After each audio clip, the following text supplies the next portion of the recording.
আসসালামু আলাইকুম, স্বাগত জানাচ্ছি আরটিভির মধ্যাহ্নের সংবাদে। আপনাদের সঙ্গে আছে আমি আমরিন নিফা।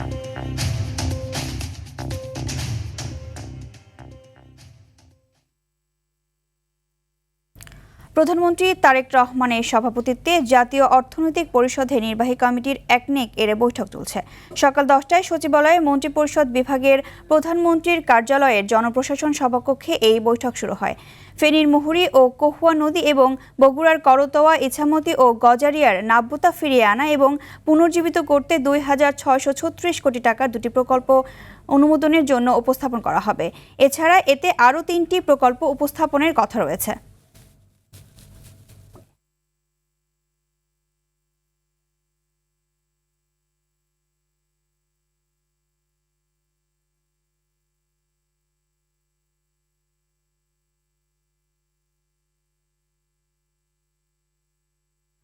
দর্শক, সচিবালয়ের সমসাময়িক বিষয় নিয়ে ব্রিফিং করছেন প্রধানমন্ত্রীর তথ্য ও সম্প্রচার বিষয়ক উপদেষ্টা ডক্টর জাহিদুর রহমান।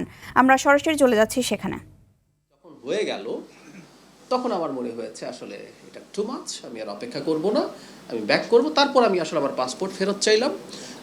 যখন আমি পাসপোর্ট ফেরত চাইলাম তখন তাদের দিক থেকে খুবই আন্তরিকতাপূর্ণভাবে তারা, এটা বলতে হবে, তারা আমাকে রিকোয়েস্ট করেছেন। কিন্তু আমার মনে হলো হোয়াট হ্যাপেন্ড, এটার একটা প্রতিবাদ রেজিস্টার থাকা দরকার আছে।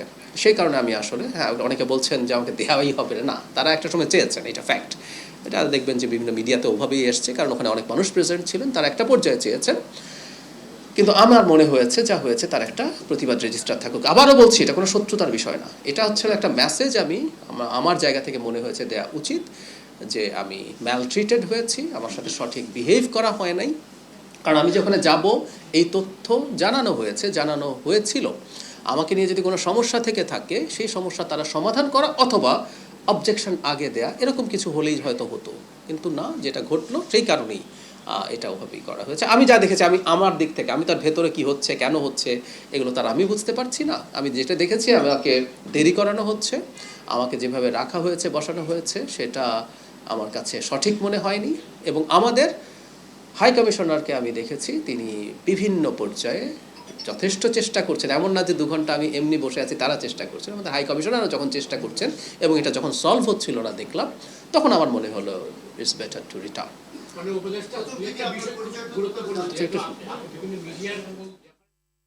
দর্শক, এতক্ষণ দেখছিলেন প্রধানমন্ত্রীর তথ্য ও সম্প্রচার বিষয়ক উপদেষ্টা ডক্টর জাহিদুর রহমানের বক্তব্যের অংশবিশেষ।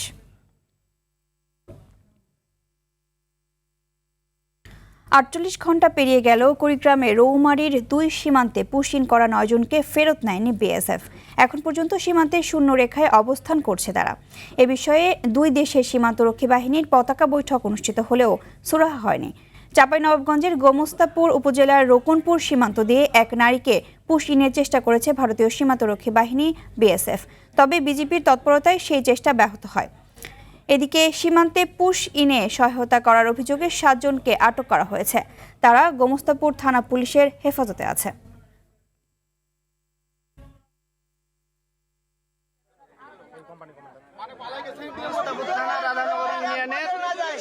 গ্রামে ভারত থেকে পুশিনের চেষ্টা, এই যে মহিলা এসেছে। নারী ও শিশু বিষয়ক মামলার ডেথ রেফারেন্স ও আপিল শুনানির হাইকোর্টের বিশেষ বেঞ্চে কার্যতালিকায় অন্তর্ভুক্ত হয়েছে রামিসা ধর্ষণ হত্যা মামলার ডেথ রেফারেন্স। প্রস্তুত পেপার বুক, যে কোনো দিন হতে পারে শুনানি। এর আগে 14 জুন থেকে কার্যক্রম শুরু করে বিচারপতি ভীষ্মদেব চক্রবর্তী ও বিচারপতি KM রাশিদুজ্জামান রাজার এই হাইকোর্ট বেঞ্চ। ওই দিনই রামিসা ধর্ষণ ও হত্যা মামলায় মৃত্যুদণ্ডের রায়ের বিরুদ্ধে সোহেল রানা ও তার স্ত্রী স্বপ্নার জেল আপিল শুনানির জন্য গ্রহণ করে হাইকোর্ট। গত 7 জুন আলোচিত শিশু রামিসা ধর্ষণ হত্যা মামলায় প্রধান আসামি সোহেল রানা ও তার স্ত্রীকে মৃত্যুদণ্ড দেয় ঢাকা মহানগর শিশু সহিংসতা দমন ট্রাইব্যুনাল। পরে মৃত্যুদণ্ড কার্যকরে অনুমোদনের জন্য উচ্চ আদালতে আসে মামলাটি।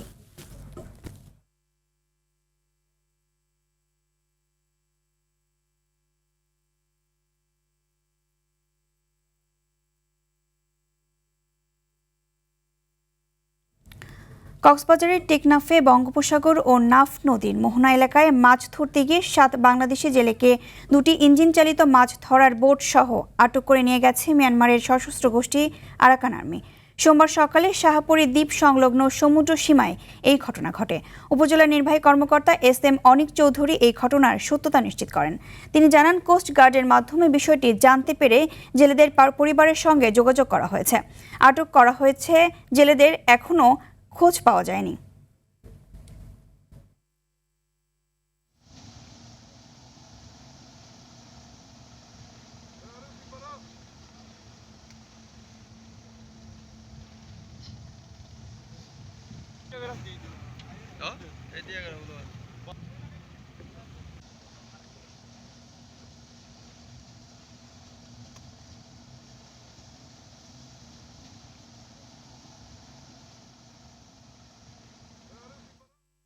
আন্তর্জাতিক প্রসঙ্গ।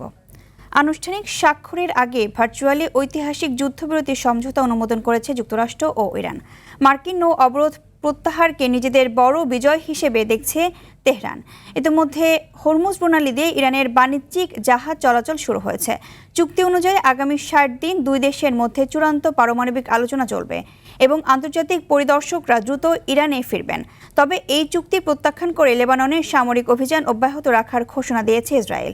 মার্কিন ইরান চুক্তির পরও সোমবার লেবাননে হিজবুল্লাহ এবং ইসরায়েলি বাহিনীর মধ্যে তীব্র সংঘাত ও গোলাগুলি অব্যাহত ছিল।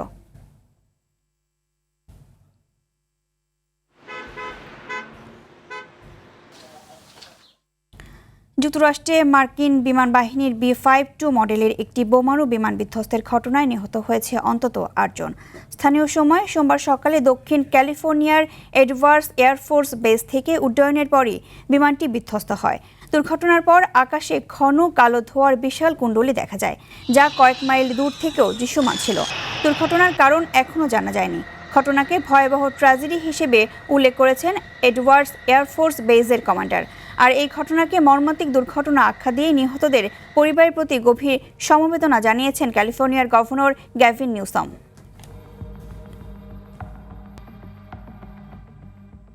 দর্শক, মধ্যাহ্নের সংবাদ এ পর্যন্তই। দুপুরের সংবাদ পৌনে 2টায় দেখার আমন্ত্রণ রইল। ধন্যবাদ সবাইকে।